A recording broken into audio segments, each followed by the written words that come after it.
Salut à toi, je suis ravi de te retrouver pour une nouvelle vidéo dans laquelle on va parler du visuel de ta chaîne et notamment de ta bannière, de ton, ce que les Anglais appellent le channel art. Et on va faire ça dans Canva.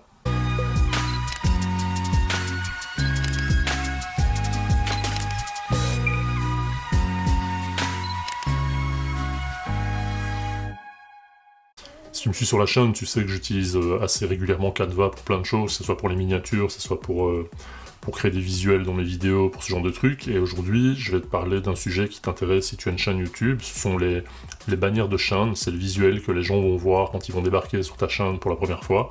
Donc c'est en général un bandeau qui va reprendre une thématique propre à ton contenu, qui va reprendre par exemple le nom de ta chaîne, qui va reprendre différentes informations, qui va notamment reprendre les liens vers tes différents réseaux sociaux si tu en as, qui va permettre de donner des petites informations à tes visiteurs.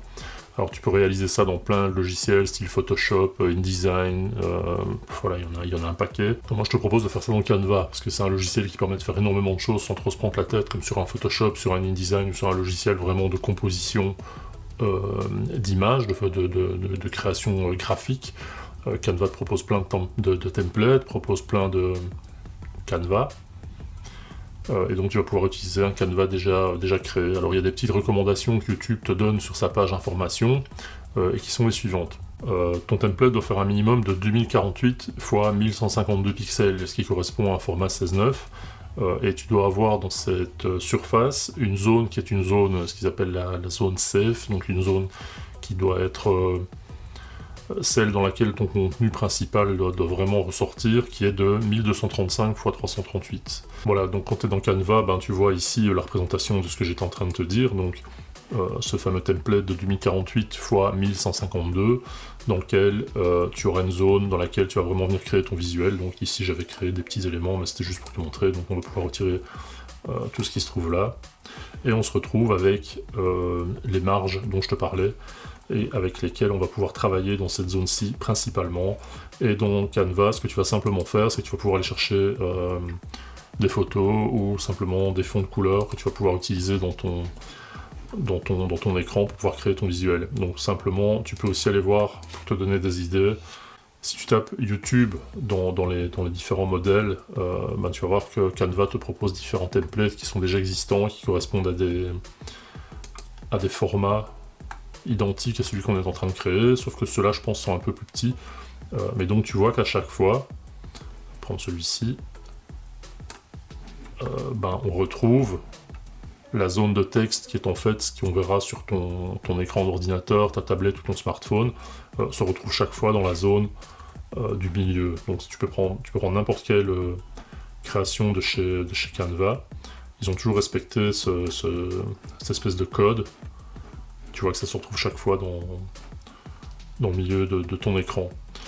On va faire un truc un peu girly, parce que je sais que dans la communauté, vous êtes très nombreux à vouloir faire du Fortnite, du jeu vidéo, machin, du vlog, etc. Et il y a aussi pas mal de filles, salut les filles, qui ont des chaînes avec du make-up, de la cuisine, enfin plein de centres d'intérêt, du vlog également. On va pas commencer le débat, les filles font du rose et les mecs font du bleu.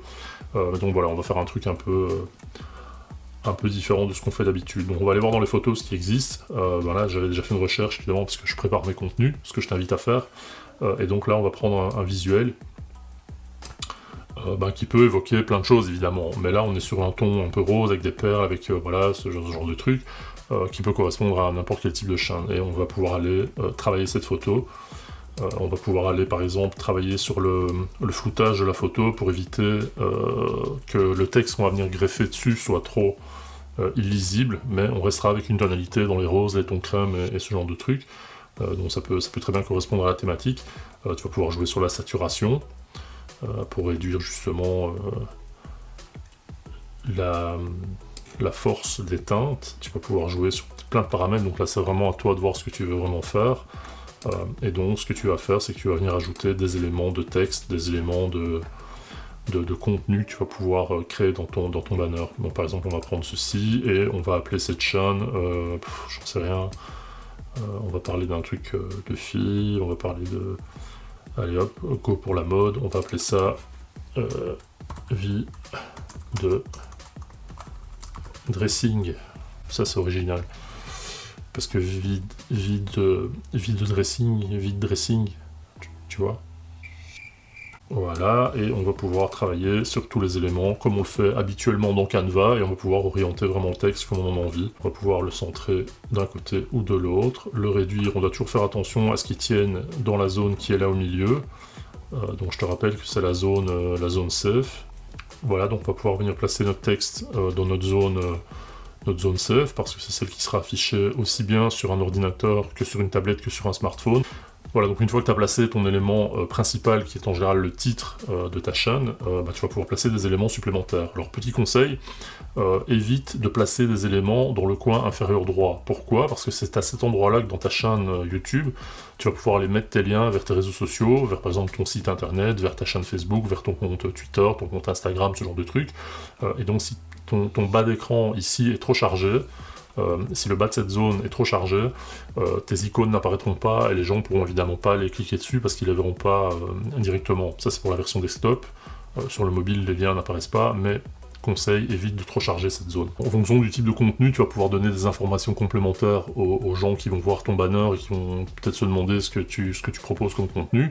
Donc tu vas pouvoir aller préciser. Donc par exemple, si tu prends une chaîne de review de matériel tech, comme la chaîne de Macoïd par exemple, que je t'invite évidemment à aller consulter, très très bon contenu, tu vas pouvoir aller préciser. Donc tu vas mettre le titre de ta chaîne, et en dessous tu vas pouvoir mettre, je sais pas moi, tech, review, smartphone, et une petite information de type du nouveau contenu tous les mardis à 18h.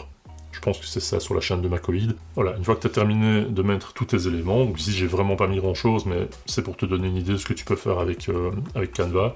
Tu vas pouvoir aller télécharger ta création, tu vas veiller à ce que le format soit un format image évidemment, et tu vas prendre la meilleure qualité possible. Tu vas exporter ton fichier au format JPEG, et tu vas pouvoir l'importer dans ta chaîne YouTube pour pouvoir aller compléter ton visuel, ton banner, et avoir un truc qui ait de la gueule quand les visiteurs viendront sur ta chaîne.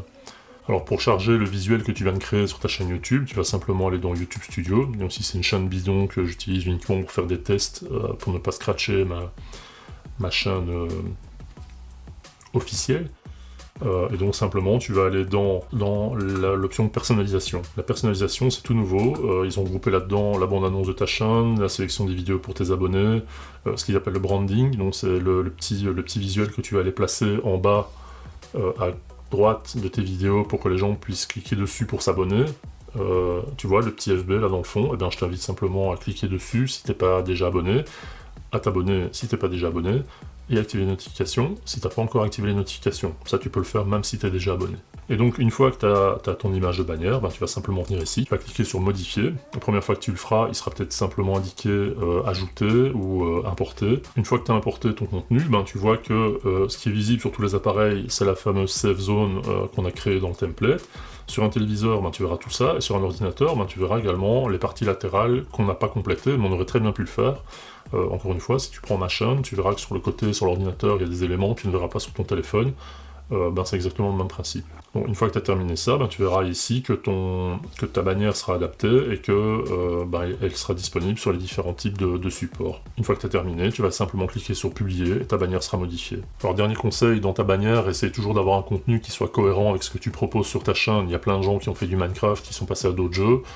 Si par exemple tu as fait une chaîne à un moment et tu avais mis un bannière Minecraft et que tu es passé à Call of, change ta bannière, parce que c'est pas vraiment cohérent entre ce que tu proposes de prime abord et ton contenu. C'est comme si tu arrives devant un magasin de chaussures et quand tu rentres, ça devient un snack. Voilà, les gens savent pas trop à quoi s'attendre, ils sont un peu perturbés, ça leur donne pas forcément envie de rester. Voilà, j'espère que cette vidéo t'a intéressé. Dis-moi en commentaire ce que tu en as pensé. Encore une fois, n'hésite pas à t'abonner, activer les notifications, et moi je te retrouve très bientôt pour une nouvelle vidéo. Voilà, une fois que tu as terminé tout ça, moi ce que je te comme le type de contenu que tu proposes, et la date, et la... On recommence.